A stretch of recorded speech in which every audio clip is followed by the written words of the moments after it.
दिवस मावळल्यानंतर अंधार पडायला ज्यावेळेस सुरुवात होते त्यावेळेस कोकणातील एक छोटीशी झलक मी तुम्हाला दाखवत आहे। आणि घर इथं तुम्ही पाहिलेलं आहे, घरामध्येच थोडासा उजेड आहे।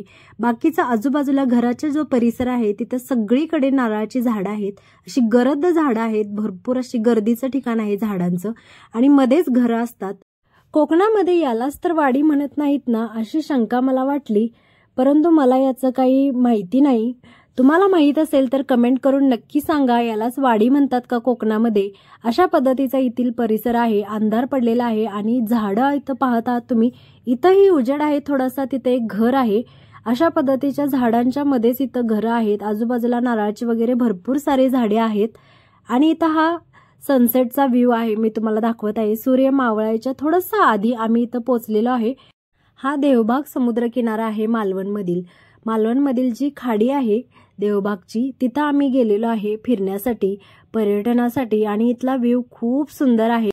इथे छोटे छोटे असे पॉइंट्स आहेत, ते पाहण्यासारखे आहेत। म्हणजेच डोंगराच्या आकाराचं इथं मगर तयार झालेली आहे, म्हणजे मगरीचा आकार इथं आहे डोंगराचा आणि शेपूट ते तोंडापर्यंतचा पूर्ण असा शेप दिसतो मगरीचा।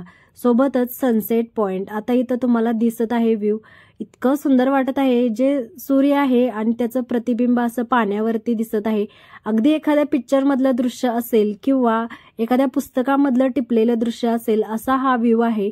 इथं व्हिडिओमध्ये तुमच्या लक्षात येईलच। आणि अशा राईड इथं चालू आहेत, सोबतच इथं तुम्ही पाहू शकता पॅरासिलिंग ही इथंच दिसत आहे। आता कॅमेरामध्ये इथपर्यंतच दिसत आहे, म्हणजे जास्त क्लोज घेऊ शकत नाही आणि अशा पद्धतीचा इथला व्ह्यू आहे। इथं भरपूर साऱ्या इथं राईड तुम्हाला करायला भेटतील आणि इथं ज्या जहाज आहेत त्या अशा संध्याकाळच्या वेळेत एका बाजूला नेऊन लावलेले आहेत। जे मी मगरीच्या आकाराचं बोललेले तो हाच पाठीमागचा डोंगर आहे, तुम्हाला दिसत आहे। शेपटीच्या आकारापासून तोंडाच्या आकारापर्यंत पूर्णपणे मगरीचा शेप आहे त्या डोंगराला। आता हे समुद्राचं पाणी तिथपर्यंत आम्हाला जिथं पोहोचायचं होतं तिथपर्यंत पोहोचेपर्यंत जो सूर्याचा प्रकाश आहे तो कमी कमी होत चाललेला आहे, तुमच्या लक्षात आलेच असेल।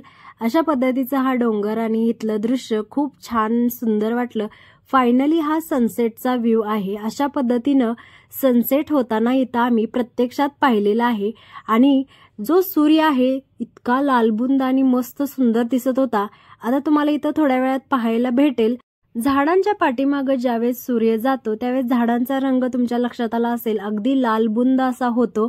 तर झाडाचा रंग तर हिरवा आहे, परंतु जो सूर्य इतका तेजस्वी आहे की तो झाडा पाठीमागे गेल्यानंतर इथं पाहिल्यानंतर लक्षात येईल तुमच्या, अशा पद्धतीचा व्ह्यू पाहायला भेटतो। अगदी लाल भडक असं झाड हे दिसतं आणि खूप सुंदर वाटतं प्रत्यक्षात पाहण्यासाठी। अशा पद्धतीचा हा सनसेटचा व्ह्यू आहे, इथं आम्ही प्रत्यक्षात पाहिलेला आहे आणि इतकं छान वाटतं। सूर्य उगवताना जो व्ह्यू असतो अगदी लख्ख प्रकाश पडत जातो, तसंच सूर्य मावळताना अंधाराचा थोडा थोडा अनुभव आपल्याला पाहायला भेटतो। आता इथं जो भाग आहे हा त्याच समुद्र किनाऱ्यावरचा हा भाग आहे, याला केरळ सुद्धा म्हणले जाते, म्हणजे छोटं मिनी केरळ असं संबोधलं जातं।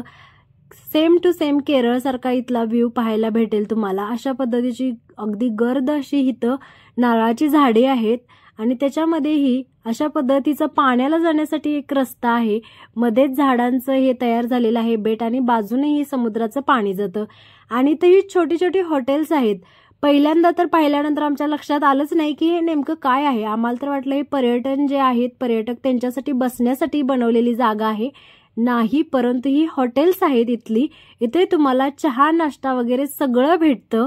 ही छोटी छोटी हॉटेल्स आहेत, पाण्यामध्ये अशा पद्धतीने बांबू रोवून ही उभारलेली आहेत, बसण्यासाठी इथं व्यवस्था आहेत, खुर्च्या वगैरे ठेवलेल्या आहेत।